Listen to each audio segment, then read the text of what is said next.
मन्दारमालाकुलितालकायै कपालमालाङ्कितशेखराय दिव्याम्बरायै च दिगम्बराय नमः शिवाय च नमः शिवाय। हरतालिका तीज की आप सबको बहुत सारी शुभकामनाएं। भाद्रपद मास के शुक्ल पक्ष की तृतीया तिथि को आने वाला हरतालिका व्रत भगवान शिव और माता पार्वती को समर्पित है। तो चलिए इसी हरतालिका तीज व्रत के उपलक्ष्य में हम इसी से जुड़ी हुई एक पौराणिक कथा का श्रवण करते हैं। आइए आज की हरतालिका तीज व्रत कथा का श्रवण करते हैं। मन्दारमालाकुलितालकायै कपालमालाङ्कितशेखराय दिव्याम्बरायै च दिगम्बराय नमः शिवाय च नमः शिवाय। नमस्कार हैं। हे ऋषिगण, एक समय कैलाश पर्वत के शिखर पर माता पार्वती और भगवान शिव वार्तालाप कर रहे थे। उस समय माता पार्वती भगवान शिव को नमस्कार करके उनसे पूछती हैं, हे नाथ, यदि आप मुझ पर प्रसन्न हैं तो आप मुझे गोपनीय से भी गोपनीय व्रत के विषय में बताइए। एक ऐसा व्रत जो सभी धर्मों का सर्वस्व हो, सबसे श्रेष्ठ हो, जिसमें परिश्रम थोड़ा और फल अधिक हो। कृपया आप मुझे ये बताइए कि मैंने ऐसा कौन सा तप और व्रत किया था, ऐसा कौन सा दान दिया था, जिसके परिणाम स्वरूप आप स्वयं, जो कि आदि मध्य और अंत से रहित हैं और समस्त जगत के स्वामी हैं, ऐसे आप मुझे भर्ता पति के रूप में प्राप्त हुए। माता पार्वती की बात सुनकर भगवान शिव ने कहा, हे देवी, ध्यान से सुनो। अब मैं आपके समक्ष एक उत्तम व्रत के विषय में बताता हूँ। ये व्रत अत्यंत गोपनीय है। जिस प्रकार उडुगण में चंद्रमा, ग्रहों में सूर्य, वर्णों में ब्राह्मण, देवताओं में भगवान विष्णु, नदियों में गंगा, पुराणों में भागवतम, समस्त वेदों में सामवेद और इंद्रियों में मन श्रेष्ठ हैं, उसी प्रकार ये व्रत सर्वोत्तम है। ऐसे ही ये पुराण वेद का सर्वस्व है, जिसे आगमों ने कहा है। अब उसे ध्यान पूर्वक एकाग्र चित्त से आप मुझसे सुने। जिस व्रत के प्रभाव से आपने मेरा आधा आसन प्राप्त किया, आप मेरी प्राण प्रिय हुई, वो कौन सा व्रत था और इसके पीछे कारण क्या था, वो सब कुछ मैं आपको बताऊंगा। ये ऐसा व्रत है जो भाद्रपद मास के शुक्ल पक्ष की संयुक्ता तृतीया के दिन अनुष्ठान करने मात्र से सभी पाप नष्ट हो जाते हैं। हे देवी, आपने जो पहले बड़ा भारी व्रत किया था वो सब सुना रहा हूँ। और ये सारा वृत्तांत हिमालय पर्वत पर हुआ था। हिमालय पर्वत अनेक प्रकार की भूमि से व्याप्त और अनेक प्रकार के वृक्षों और लताओं से युक्त है। उस पर अनेक पक्षीगण रहते हैं। अनेकों प्रकार के नव जीवों से विचित्र और सुंदर बनकर शोभा पा रहा है। उस पर सिद्ध, चारण, यक्ष, गंधर्व और देवतागण स्वस्थ चित्त से विचरण करते हैं। वहाँ गंधर्व सदैव गीत गाने में तत्पर रहते हैं, जो मणि और वैदूर्य से विभूषित स्फटिक और सोने के श्रृंग रूपी भुजों से आकाश को लिखते हुए स्थित हैं। हे देवी, आपने बाल्यकाल में परम तपस्या करते हुए 12 वर्षों तक अधोमुख होकर तप किया था। 64 वर्ष तक सूखे पत्ते खाकर आप रही। माघ मास में जल और वैशाख में अग्नि सेवन किया। श्रावण मास में अन्न और पान छोड़कर बाहर में रही। जब आपके पिता ने यह आपका दुखमय स्थिति देखी तो चिंता से विह्वल होकर वे सोचने लगे कि मेरी इस पुत्री का विवाह मैं किससे करूं।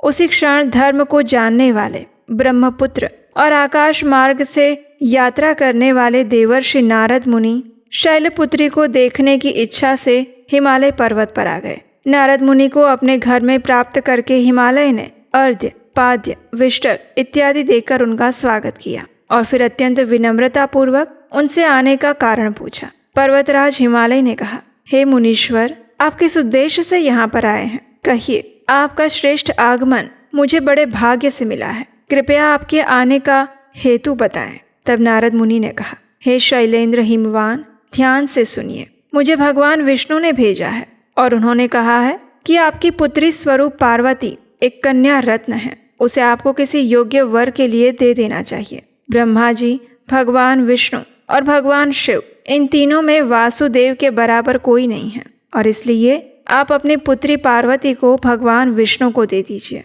और यही मेरा मत है। ये सुनकर हिमवान ने कहा कि अगर वासुदेव स्वयं आकर मेरी कन्या मांगेंगे तो मैं अवश्य दे दूंगा, क्योंकि आप उनके लिए आए हैं। ये सुनकर नारद मुनि वहां से चले गए और उस स्थान पर पहुंचे जहाँ पर स्वयं भगवान विष्णु विराजमान थे। हाथ जोड़कर नारद मुनि ने कहा, हे देव, ध्यान से सुनिए, मैंने आपके विवाह का योग लगाया है। और इस प्रकार कहकर नारद मुनि ने सारा वृत्तांत कह सुनाया। वास्तव में भगवान विष्णु और नारद मुनि देवी पार्वती का मन जानना चाहते थे और उनकी परीक्षा लेना चाहते थे। लेकिन इधर जब माता पार्वती को इस बात का पता चला तो वे ये सुनकर अत्यंत दुखी हो गए और अपने पिता का घर छोड़कर अपनी सखी के घर चली गई। वहां जमीन पर गिरकर अत्यंत दुखी होकर रोने लगी। उनको इस प्रकार क्रंदन करते हुए देखकर उनकी सखी ने कहा, हे देवी, किस लिए इतनी दुखी हो रही हो? बताओ, क्या बात हो गई? जो भी आपकी इच्छा होगी उसे मैं अवश्य करूंगी और उसमें कोई संदेह नहीं। ये सुनकर पार्वती जी ने कहा, हे सखी, जो मेरे मन की बात है उसे सुनो। मैंने निश्चय किया था कि महादेव को ही अपना वर चुनूंगी, लेकिन मेरे पिताजी ने नारद मुनि को मुझे भगवान विष्णु को देने के लिए अपनी सम्मति दे दी है। हे मेरी प्रिय सखी, इसी कारणवश अब मैं अपने इस देह का त्याग करना चाहती हूँ। पार्वती जी के ऐसे वचन सुनकर उनकी सखी ने कहा, हे सखी, तुम चिंता मत करो, मैं तुम्हें ऐसे वन में लेकर चली जाऊंगी जहाँ पर तुम्हारे पिता नहीं आएंगे। इस प्रकार निश्चय करके पार्वती जी की सखी पार्वती जी को लेकर एक वन में चली गई। इस कथा को आगे बढ़ाते हुए भगवान शिव कहते हैं, हे देवी, आपके पिता हिमवान ने जब आपको उनके घर पर नहीं देखा तो वे अत्यंत चिंतित हो गए और सोचने लगे कि आखिर मेरी पुत्री को कौन से देवता, दानव या किन्नरों में से किसने उसका अपहरण कर लिया, कौन उसे लेकर चला गया। अब मैं भगवान विष्णु को क्या उत्तर दूंगा? मैंने तो उन्हें वचन दिया था कि मैं अपनी पुत्री का विवाह उनसे करवाऊंगा। इस प्रकार सोचते हुए हिमवान मूर्छित होकर भूमि पर गिर गए। उस समय सभी लोग हाहाकार करने लगे और पूछने लगे कि आखिर क्या बात हो गई जो आप मूर्छित हो रहे हैं। तब हिमवान ने सभी लोगों से कहा कि मेरी पुत्री का किसी ने अपहरण कर लिया है, मेरे कन्या रत्न को हर लिया गया है, या तो उसे काल सर्प ने खा लिया है अथवा किसी व्याघ्र ने मार डाला है। मैं नहीं जानता मेरी पुत्री कहाँ चली गई, कौन दुष्ट उसे चुरा ले गया। इस प्रकार आपके पिताजी शोक संतप्त होकर कांपने लगे, ऐसे ही जैसे आंधी से भारी वृक्ष कांपने लगते हैं, और आपको ढूंढते हुए वन वन में फिरने लगे। उस समय आप भी घोर वन में अपनी सखियों के साथ घूमती हुई एक रमणीय नदी को देखकर उसके किनारे की सुंदर गुफा में उसी गुफा के अंदर रहने चली गई। आपने अन्न और जल का परित्याग कर दिया। आपने बालू का मेरा शिवलिंग स्थापित किया और उसे शिवलिंग की आप प्रतिदिन पूजा करती रही। पूजते हुए भाद्रपद मास के शुक्ल पक्ष की तृतीया तिथि के दिन हस्त नक्षत्र में व्रत आदि करके रात्रि में नृत्य और गायन के साथ जागरण करने के बाद आपके इस कठोर व्रत के प्रभाव से मेरा आसन हिलने लगा और उसी समय मैं आपके समक्ष उपस्थित हुआ जहां आप अपनी सखियों के साथ विराजमान थी। उस समय मैंने आपसे कहा, हे देवी, मैं आप पर प्रसन्न हूँ, जो भी वर मांगना चाहती हो वो मांग सकती हो। मेरी इस बात को सुनकर आपने कहा, हे महेश्वर, अगर आप मुझ पर प्रसन्न हैं तो आप मुझे पति रूप में प्राप्त हो जाइए। आपकी इस इच्छा को पूरा करते हुए मैंने कहा, ठीक है, ऐसा ही होगा। इतना कहकर मैं वापस कैलाश आ गया और आपने इसके बाद प्रभात काल में नदी के अंदर इस शिवलिंग की प्रतिमा का विसर्जन किया। आपने सखियों के साथ इस व्रत का पारण किया और उसी क्षण पर्वतराज हिमवान भी उस स्थान पर आ गए जो कि आपकी गुफा वाला महावन था। वहां पर जाकर हिमवान ने देखा तो किसी नदी के किनारे पर दो कन्याएं सो रही थी और उनको देखकर हिमवान ने पार्वती को उठाया और अपनी गोद में बिठाकर वे रोने लगे। उन्होंने कहा, हे पुत्रियों, सिंह, व्याघ्र, सर्प और भल्लुकों से दूषित इस वन में आप कहाँ से आकर बैठ गई हैं? ये सुनकर पार्वती जी ने कहा, पिताजी, मुझे ये पता था कि आप मुझे भगवान शिव को ही देंगे, लेकिन जब आपने नारद मुनि को मुझे भगवान विष्णु को देने के लिए कहा तो इस बात से मैं अत्यंत दुखी हो गई थी और इसीलिए मैं वन में चली आई। अगर आप मुझे महादेव जी के लिए ही देंगे तभी मैं घर चलूंगी, अन्यथा इसी स्थान पर रहूंगी। अपनी पुत्री के प्रेम से वशीभूत होकर पर्वतराज हिमवान ने कहा, ठीक है पुत्री, ऐसा ही होगा, आओ अब घर चले। इतना कहकर पर्वतराज हिमवान पार्वती को घर लेकर गए और उसके बाद भगवान शिव के साथ उनका विवाह करवाया। इस कथा का समापन करते हुए भगवान शिव कहते हैं, हे पार्वती, इस व्रत कथा को आज तक मैंने किसी के समक्ष उजागर नहीं किया। आपने उस दिन ये जो व्रत किया था उसका नाम हरतालिका व्रत पड़ा और उसके पीछे का क्या रहस्य है वो अब सुनो। आली यानी कि सहेलियों ने जिसका हरण किया था, इस कारण वो तुम हरितालिका हुई। भगवान शिव की बात सुनकर देवी पार्वती ने कहा, हे प्रभु, आपने ये तो मेरे हरतालिका इस नाम का निर्वचन किया। इस व्रत का आखिर फल क्या है?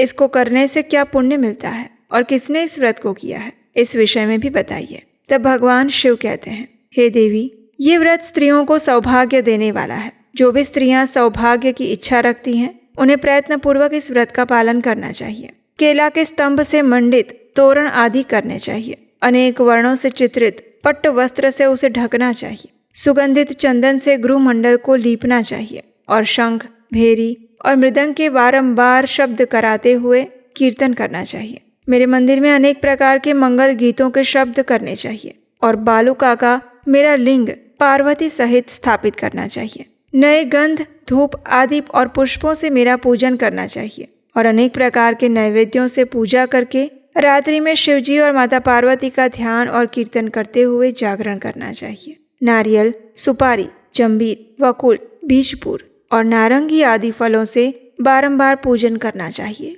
इसके उपरांत ऋतुकाल में होने वाले कंद मूलों से भी इसकी पूजा करनी चाहिए। पंचवक्त्र शांत और शूलधारी शिव के लिए नमस्कार करना चाहिए और उसके बाद इस प्रकार प्रार्थना करनी चाहिए, शिव रूपे नमस्तुभ्यं शिवाय सततं नमः, नमस्ते ब्रह्मचारिण्यै जगद्धात्रे नमो नमः। नंदी, भृंगी, महाकाल आदि अनेक गण युक्त शंभु के लिए और हर की कांता सृष्टि की हेतु जो प्रकृति रूपी शिवा है, उसके लिए नमस्कार है। हे सर्व मंगलों के देनेहारी जगन्मय शिव रूप कल्याणदायक शिव रूपे शिवे, आपको सदैव बारंबार नमस्कार करते हैं। हे शिव रूपा, आपके लिए और शिवा के लिए सतत नमस्कार है। ब्रह्मचारिणी के लिए नमस्कार है और जगत धात्री के लिए नमो नमः है। हे सिंह पर चढ़ने वाली, संसार के भय के संताप से मेरी रक्षा करे। हे महेश्वरी देवी, जिस कामना से मैंने आपका पूजन किया है उसे पूर्ण करें।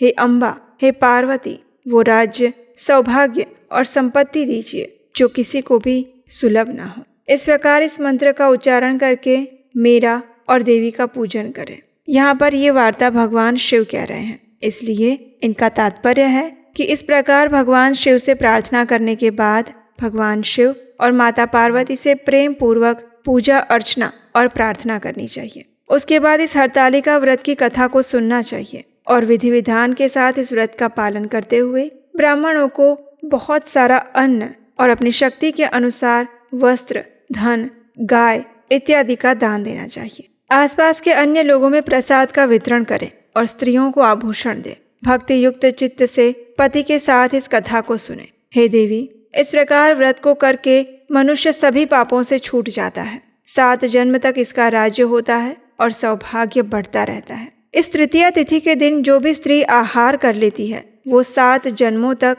निसंतान और अनेक जन्मों में पति वियोग का शोक प्राप्त करती है। यही नहीं, जो उपवास नहीं करती वो दुख भागिनी कर्कशा होकर दारिद्र्य और पुत्र शोक को देखती है। जो भी स्त्री इस दिन चांदी के, सोने के, तांबे के, कांसे के अथवा मिट्टी के पात्र में अन्न रखकर वस्त्र, फल, अन्न और दक्षिणा के साथ एक सुयोग्य ब्राह्मण को दान देती है और उसके बाद पारण करती है, इस प्रकार जो स्त्री व्रत करती है, हे देवी पार्वती, वो आप ही के समान पति को प्राप्त करके रमण करती है। अनेक भोगों को भोग कर अंत में मेरे परम दिव्य धाम को प्राप्त करती हैं। जो भी स्त्री या पुरुष इस हरतालिका व्रत की कथा का श्रवण मात्र भी करता है, उसे भी 1,000 अश्वमेघ और 100 वाजपेयी यज्ञ का फल प्राप्त होता है।